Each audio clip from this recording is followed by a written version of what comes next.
buenas noches, amigos. Bueno, nos toca la lectura 31-24, enero 18 de 1933. Soledad en que es puesto Jesús por parte de aquellos que lo reciben sacramentado. Sus lágrimas, sus dolores, las especies mudas y las especies vivientes. Continuación de la vida de Jesús en la criatura. Habiendo recibido la Santa Comunión, estaba haciendo mis acostumbrados agradecimientos, y mi sumo bien Jesús se hacía ver afligido y taciturno, como si sintiera la necesidad de compañía. Yo, estrechándome a él, trataba de consolarlo ofreciéndome a estar siempre unida con él, para no dejarlo jamás solo. Y Jesús parecía todo contento, y para desahogar su dolor me ha dicho. No es realmente impresionante, ¿no? Un Jesús que se hace ver afligido, taciturno, y como si sintiera la necesidad de la compañía. ¿Pero compañía de quién? De una criatura. O sea, él podría recurrir a la compañía de la divinidad. Debe estar continuamente en unión con la segunda persona de la Trinidad, que es él mismo, o debería estar unido con el Padre, con el Espíritu Santo. Sin embargo, como tiene su naturaleza humana y su naturaleza divina, él quiere una compañía, pero a la par una criatura que tenga la misma naturaleza de él, naturaleza humana y naturaleza divina, ¿sí? Esto es importante entenderlo, que solamente nosotros podemos ofrecerle y darle esa compañía a Jesús. Entonces le dice: hija mía, séme fiel en no dejarme jamás solo, porque la pena de la soledad es la más oprimente, porque la compañía es el alimento del desahogo de quien sufre.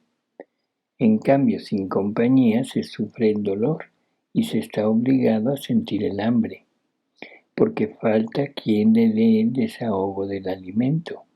Falta todo, y quizá falta quien pudiese ofrecer el alivio, aunque fuera una medicina amarga. Curioso que hable de hambre, ¿sí? O sea, ¿qué es lo que está diciendo? El hambre de afecto, el hambre de amor, no es el hambre física, ¿no? Si no hay compañía, no hay satisfacción de esa hambre de acercamiento, de relación con un semejante. Dice: hija mía, cuántas almas me reciben sacramentado en sus corazones y me ponen en soledad. Me siento en ellas como dentro de un desierto, como si no les perteneciese. Me tratan como extraño, pero ¿sabes por qué no toman parte en mi vida, en mis virtudes, en mi santidad, en mis alegrías y en mis dolores? Compañía significa tomar parte en todo lo que hace y sufre la persona que le está cerca. Por lo tanto, recibirme y no tomar parte en mi vida es para mí la soledad más amarga. Y quedando solo no puedo decirle cuánto ardo en amor por ellas. Y por eso queda aislado mi amor, aislada mi santidad, mis virtudes, mi vida. En suma, todo es soledad en mí y fuera de mí. Cuántas veces desciendo en los corazones y lloro porque me veo solo. Y cuando desciendo, viéndome solo, me siento no atendido, no apreciado, no amado, tanto que estoy obligado por su desatención a reducirme al silencio y a la tristeza. Y como no toman parte en mi vida sacramental, me siento apartado en sus corazones, y viéndome que no tengo qué hacer, con paciencia divina e invencible, espero la consumación de las especies sacramentales, dentro de las cuales mi fiat eterno me había aprisionado, dejando apenas los rastros de mi descendimiento, porque nada he podido dejar de mi vida sacramental, quizás solamente mis lágrimas, porque no habiendo tomado parte en mi vida, faltaba el vacío donde poder dejar las cosas que me pertenecen y que yo quería poner en común con ellas. Qué verdades tan tremendas, ¿no? Y que a veces ni siquiera nos damos cuenta. Vamos, lo recibimos en el sacramento y al regresar a nuestro lugar, unos cuantos segundos, minuto, 2 minutos, cuando mucho estamos en una quizá presencia real de Él, y él inmediatamente continúa la misa y nos paramos y seguimos en la misa, pero el Jesús que está dentro, ni caso le hacemos. Preferimos continuar con la misa que continuar en compañía de Jesús. Eso es tremendo. En ocasiones, ni siquiera unos cuantos minutos, que es mientras comienza nuevamente la misa, sino que nos dedicamos a pedirle. O sea, en vez de oírlo, en vez de escucharlo, que eso sería su máximo alivio, su máximo gusto de Él, que le permitiéramos hablar, que le permitiéramos decirnos cuánto nos ama, que le permitiéramos decirnos cuánto sufre por todos nosotros. Eso sería el contento para Él. Sin embargo, no le damos tiempo y nos dedicamos, como ya dije, a pedir, a rogar. Nos dedicamos a continuar con la misa. En ocasiones nos dedicamos a cantar, o sea, bonitas melodías, bonita letra que tiende a llevarnos un poco hacia el acercamiento a Él, pero es un acercamiento exterior, no interior. Y por eso se queja de esa soledad en la que lo dejamos, ¿sí? Y que nada más está esperando que se consuma la especie para irse. O sea, su vida real se va, no tiene un lugar donde poderse quedar y en ocasiones ni siquiera nos puede dejar los efectos de su vida, que sería la gracia. O sea, cuando mucho dicen nos deja las lágrimas, esas lágrimas que le hicimos derramar por la soledad en la que lo dejamos, ¿no? Dice, por eso se ven tantas almas que me reciben sacramentado y no dan de mí. Son estériles de virtud, estériles de amor, de sacrificio. Pobrecillas, se alimentan de mí, pero como no me hacen compañía, quedan en ayunas. Ah, en qué estrechura de dolor y de cruel martirio es puesta mi vida. Muchas veces me siento ahogado de amor. Quisiera liberarme y suspiro descender en los corazones, pero ay de mí, estoy obligado a salir de ellos más sofocado que antes. ¿Cómo podía desahogarme si ni siquiera han puesto atención a las llamas que me quemaban? Otras veces la plenitud del dolor me inunda. Suspiro un corazón para tener un alivio a mis penas. ¿Pero qué? Quisieran que yo tomase parte en las de ellas, no ellas en las mías. Y lo hago. Escondo mis dolores, mis lágrimas para consolarlas, y yo quedo sin el alivio suspirado. Esto es lo que le comentábamos hace unos momentos. O sea, en muchas ocasiones tomamos el Santísimo Sacramento y recibimos a Jesús, estamos conscientes de eso, pero tenemos la firme convicción de que Él no requiere nada, que es glorioso, que es triunfante, que está en plena bienaventuranza en el cielo y listo. Y no, Él continúa sufriendo, sobre todo en el Santísimo Sacramento. Él continúa en ese acto único de Él, su pasión está continuando porque el hombre sigue pecando. El hombre continuamente se está alejando de Él, continuamente está volviendo a rehacer la pasión de Jesús, y Jesús está sufriente en el Santísimo Sacramento. No tenemos esa conciencia de un Jesús que nos pide auxilio, de un Jesús que nos pide compañía, que me pide, que me implora que no lo deje solo, que le permita hablar, que le permita decirme su aflicción.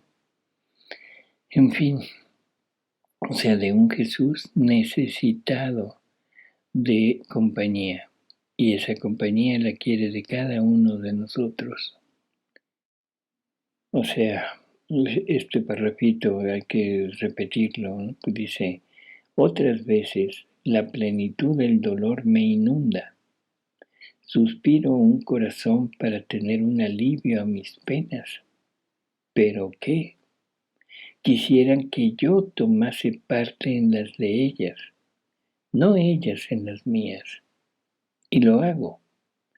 Escondo mis dolores, mis lágrimas, para consolarlas, y yo quedo sin el alivio suspirado. Pero ¿quién puede decirte los tantos dolores de mi vida sacramental? Y cómo son más los que me reciben y me dejan en soledad en sus corazones, pero soledad amarga, que los que me hacen compañía. Y cuando encuentro un corazón que me hace compañía, pongo en comunicación mi vida con ella, dejándole el depósito de mis virtudes, el fruto de mis sacrificios, la participación de mi vida, y yo la escojo como mi morada para escondite de mis penas y como lugar de mi refugio, y me siento como correspondido por el sacrificio de mi vida eucarística, porque encuentro quien rompe mi soledad, quien me enjuga las lágrimas, quien me da libertad para que pueda desahogar mi amor y mis dolores. Son ellas quienes me sirven como especies vivientes, no como las especies sacramentales que nada me dan, solamente me esconden.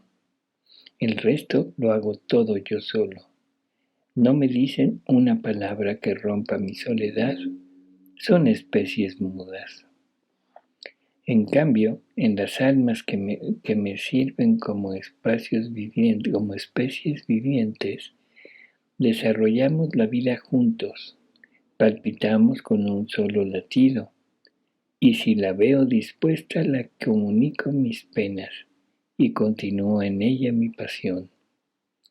Puedo decir que de las especies sacramentales paso a las especies vivientes para continuar mi vida sobre la tierra, no solo, sino junto con ella. Tú debes saber que no están más en mi poder las penas y les voy pidiendo, por amor a estas especies vivientes de las almas, que me suplan en lo que a mí me falta. Qué hermoso, ¿no? O sea, ya no está en mi poder las penas, y las voy pidiendo por amor a estas especies vivientes de las almas, que me suplan en lo que a mí me falta.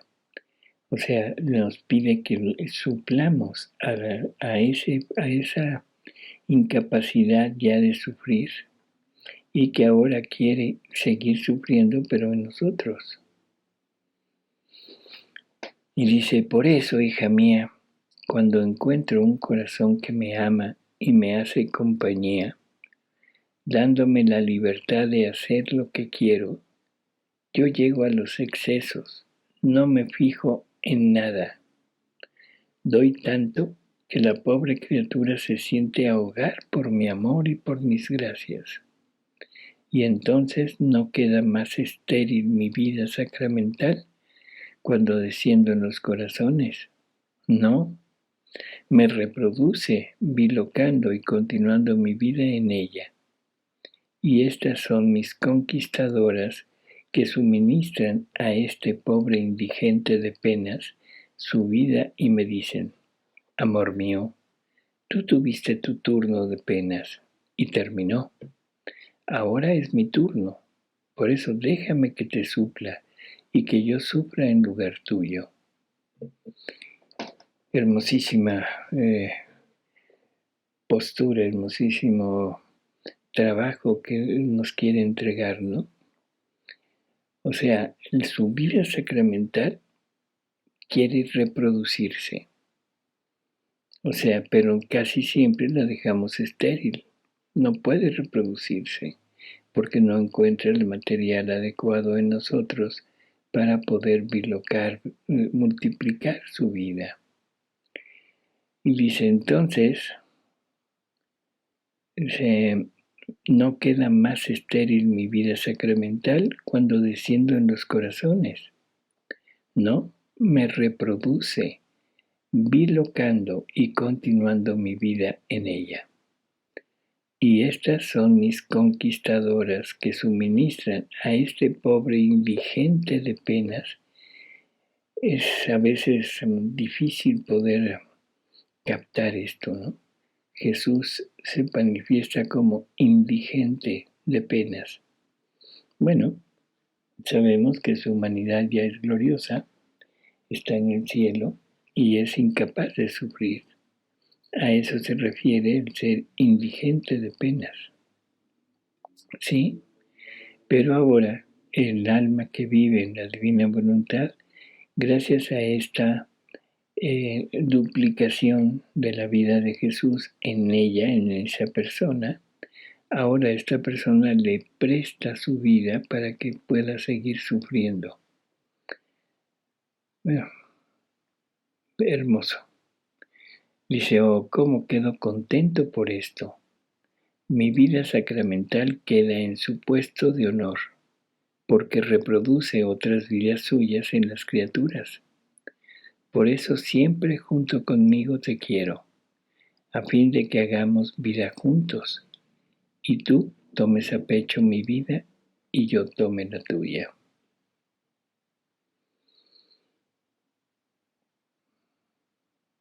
(31-25) Enero 22 de 1933. Jesús no quiere hacer cuentas con las criaturas. El jardinero celestial. La voluntad humana, campo de Jesús. Dote y herencia que Dios da a la criatura. Estaba pensando en el querer divino y miles de pensamientos se agolpaban en mi mente y decía entre mí: pero ¿por qué Jesús ama tanto el querer mi voluntad? Si ama el darme la suya, yo gano. Al tener una voluntad divina en mi poder, poseo todo, encierro todo, aún al mismo Dios. Pero querer Él la mía, nada más por intercambio de la suya, es para maravillarse. ¿En qué cosa le podrá beneficiar serle de utilidad una voluntad tan débil e insignificante que sabe producir más mal que bien? Se ve que Jesús no entiende de cuentas, ni sabe dar, o mejor dicho, no quiere dar el justo valor a lo que da, a la correspondencia que recibe, porque con tal de obtener su intento, no se fija si obtiene poco o nada en comparación de lo mucho que ha dado. Pero aquí se ve que su amor es verdadero amor, porque es desinteresado. Pero mientras mi mente desatinaba, mi dulcísimo Jesús se hacía ver que estaba todo atento en escuchar mis disparates, y complaciéndose todo me ha dicho: hija mía bendita, Si yo quisiera hacer las cuentas a la criatura, no tendría jamás nada que darle, porque en primera, lo que ella me puede dar, todo le ha sido dado por mí. Por lo tanto, dándome no me da otra cosa que lo mío, y por ello mi amor me hace siempre hacer a un lado las cuentas.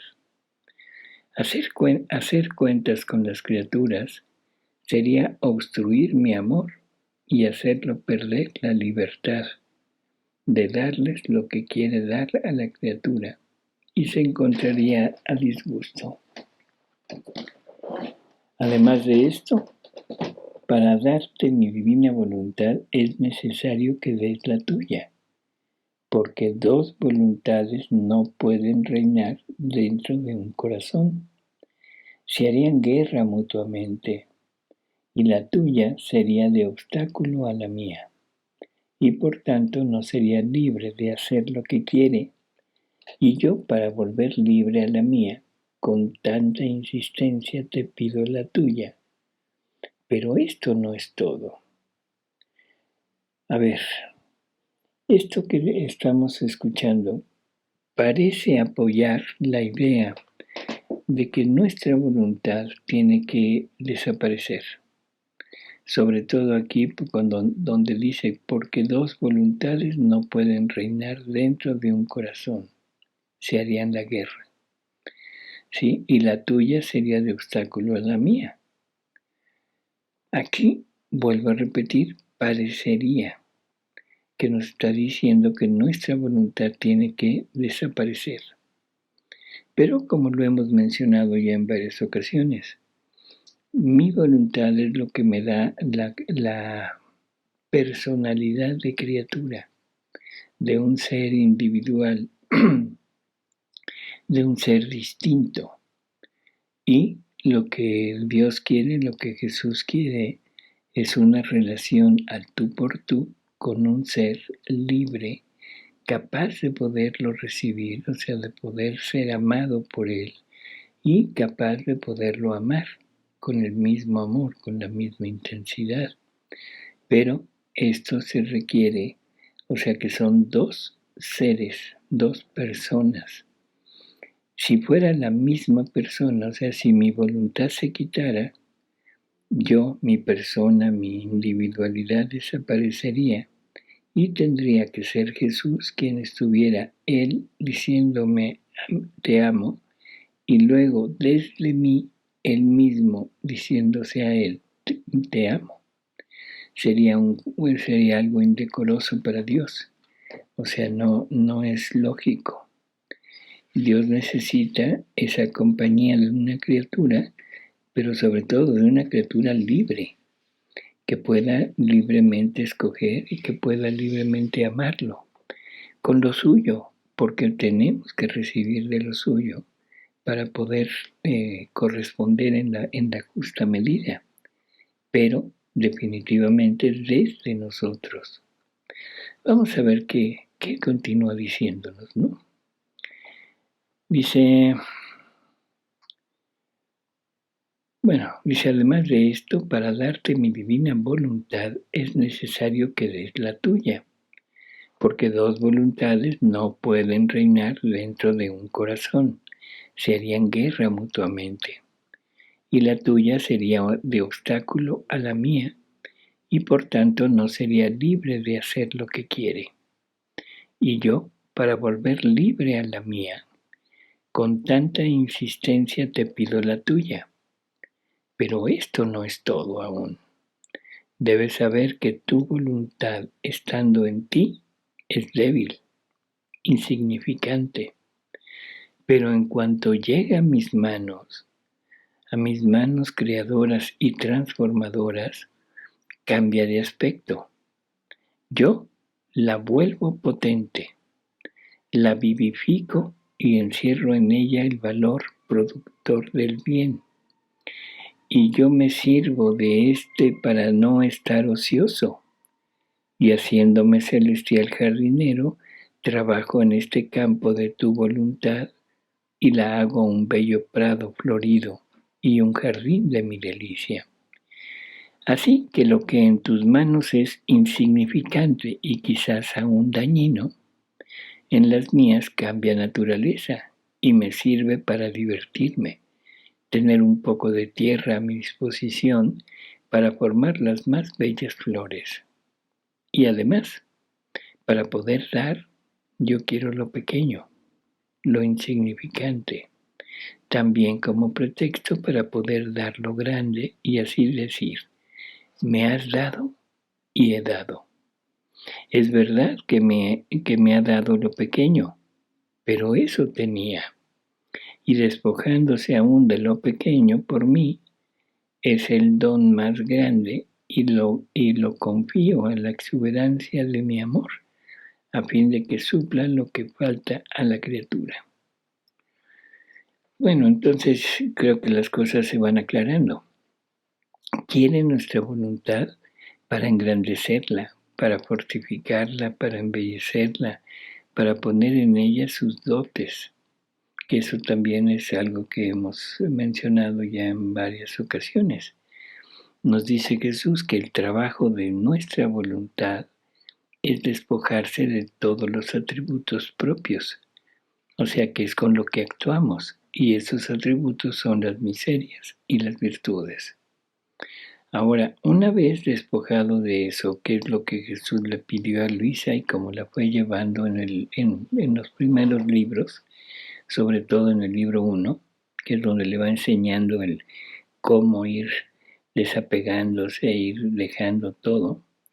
Entonces, o sea, todo ese proceso es lo que está más o menos poniendo aquí. O sea, necesitamos desapegarnos de todo, pero de todo con lo que actuamos, porque eso nos fue dado, eso ya también lo hemos expresado, nos fue dado como una opción para poder decirle, sí quiero vivir de tu voluntad, tengo libertad porque tengo otra opción, tengo una vida que puedo desarrollar solo, sin tu unión, pero renuncio a ella y me uno a la tuya. Para eso nos fue dado. Podríamos decir que nos fue dado para renunciar a todo lo que Él puso en nuestra voluntad, porque nuestra voluntad era el recipiente donde Él pensaba depositar todo lo que su voluntad contiene, todo. Así que ese es el punto principal. Y entonces nuestra voluntad sigue actuando, sigue poniéndonos en nosotros. O sea, nosotros seguimos poniendo ¿cómo decirlo? O sea, seguimos siendo nosotros gracias a la individualidad de nuestra voluntad, pero ahora fortalecida, engrandecida por Cristo mismo, en donde ha puesto todo lo suyo y la ha elevado prácticamente a la misma altura de la voluntad de Él. Dice, después de esto, continuaba pensando en la divina voluntad y mientras buscaba seguir sus actos, mi amado Jesús me ha dicho, hija mía bendita, tú debes saber que conforme tú buscas seguir los actos de mi divina voluntad, tú te pones en camino en ella, y mi fiat te viene al encuentro para recibirte, para darte sus actos, a fin de que los hagas uno con los tuyos. Y yo recibo las dulces sorpresas de tus atenciones, el encanto de tu amor, y yo no te pierdo nunca de vista, y asisto a las escenas más conmovedoras de tu nada en el todo, de tu pequeño ser en el grande, de lo finito en lo infinito. Parece un alternarse mutuo entre Dios y la criatura, y en este sucederse uno se vierte en el otro por puro amor. Ahora, debes saber que cuando sacamos a la luz del día a la criatura, nosotros le dimos la dote, el ajuar de nuestras partículas divinas. La dote es nuestra voluntad. No pusimos un límite. Más bien le dimos la libertad de aumentar su dote. Ahora, los actos que hace en nuestra voluntad son nuevas propiedades que adquiere, aparte de las que le ha dado su Creador. Y nosotros, en el énfasis del amor, le decimos: cuantos más actos hagas en nuestro querer, tanto más campo divino te daremos para darte el lugar donde poner tus actos. Así tú trabajarás en nuestro campo celestial, y nosotros te daremos cuanto más campo quieras. Basta con que no lo tengas vacío, y sé atenta en ponerlo en circulación. Más bien, tendremos el gran contento de ver tus propiedades más extensas. O sea, nos da su voluntad, pero nos da para que la trabajemos. O sea, es un don, una dote que nos da, y con esta dote nosotros podemos actuar. Y ahora, en esas acciones, en ese actuar de la voluntad divina junto con nuestra voluntad humana, lo que estamos haciendo es formar un campo, o sea, un lugar, ¿sí? Un campo en el campo de Dios. Imaginémonos a un padre de familia que tiene una enorme hacienda, o sea, una cantidad de terreno ilimitada. Pero sus hijos van trabajando, van haciendo o sea, se van esforzando, van haciendo suyo todo lo del papá, trabajan, y eso el papá se los toma en cuenta y les da un pequeño lugar dentro de su extensión, dentro de sus terrenos, para que ellos formen su propio terreno, su propiedad. Y entre más trabajen, más se extiende ese espacio, pero todo dentro del espacio del Padre. Lo mismo es con Dios. O sea, entre más actos hagamos en la divina voluntad, va creciendo ese lugar, ese espacio que Él nos ha dado, ¿sí? Entonces más campo divino nos dará, y eso lo pondrá dentro del campo de Él. Ahora, hasta dónde podamos llegar a hacerlo crecer, no tenemos límite, no nos puso un límite, ¿sí? Sino que puso todo bajo nuestra voluntad, y en la medida que queramos que trabajemos es en la medida en que nos irá aumentando la extensión de este campo. Dice: nosotros hacemos como un padre cuando da su dote al hijo. Este hijo trabaja, se sacrifica tanto, de modo que aumenta su dote, extiende más sus propiedades, y el padre goza más que si fuesen suyas las propiedades y la fortuna del hijo. Así hacemos nosotros, más aún, cuando la vemos toda atención, pronta a cualquier sacrificio, nosotros no la dejamos sola, sino que trabajamos juntos, prestamos todo lo que se necesita: voluntad, santidad, nuestros actos, todo, para tener el contento de ver a nuestra hija poseedora de muchas propiedades.